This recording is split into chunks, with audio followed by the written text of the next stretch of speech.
Weaponization of the Federal Government, Executive Order, January 20th, 2025.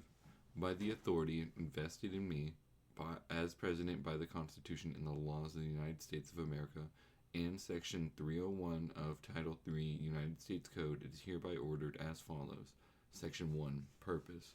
The American people have witnessed the previous administration engage in a systematic campaign against its perceived political opponents, weaponizing the legal force of numerous federal law enforcement agencies and the intelligence community against those perceived political opponents in the form of investigations, prosecutions, civil enforcement actions, and other related actions. These actions appear oriented more towards inflicting political pain than towards pursuing actual justice or legitimate governmental objectives. Many of these activities appear to be inconsistent with the Constitution and/or the laws of the United States, including those activities directed at parents protesting at school board meetings, Americans who spoke out against previous administration's actions, and other Americans who were simply exercising constitutionally protected rights.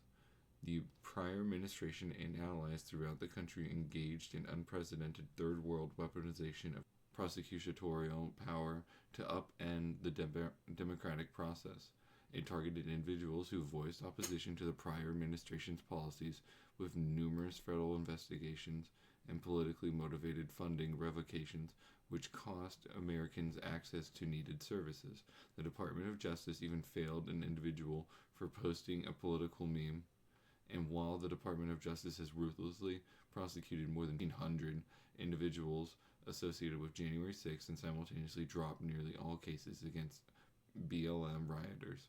Therefore, this order sets forth a process to ensure accountability for the previous administration's weaponization of the federal government against the American people.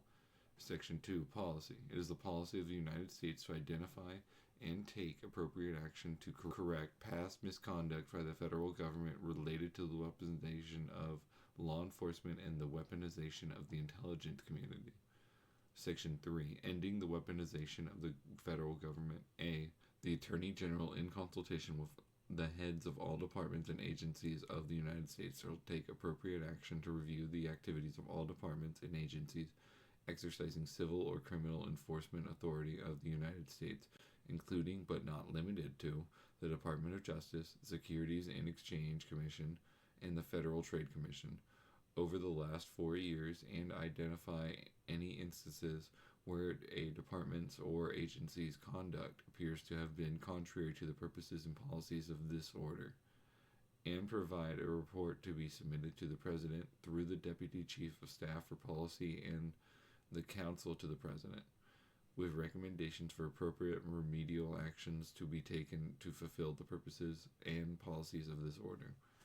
The Director of National Intelligence, in consultation with heads of the appropriate departments and agencies within the intelligence community, shall take all appropriate actions to review the activities of the intelligence community over the last 4 years and identify any instances where the intelligence community's conduct appears to have been contrary to the purposes and policies of this order, and prepare a report to be submitted to the President through the Deputy Chief of Staff for Policy and the National Security Advisor, with recommendation for appropriate remedial actions to be taken to fulfill the purposes and policies of this order.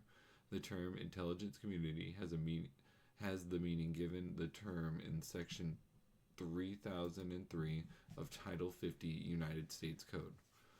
C. In furtherance of these policies, departments and agencies are directed to comply with the applicable document retention policies and legal obligations. Instances of noncompliance with document retention policies or legal obligations will be referred to the Attorney General. Section 4. General Provisions.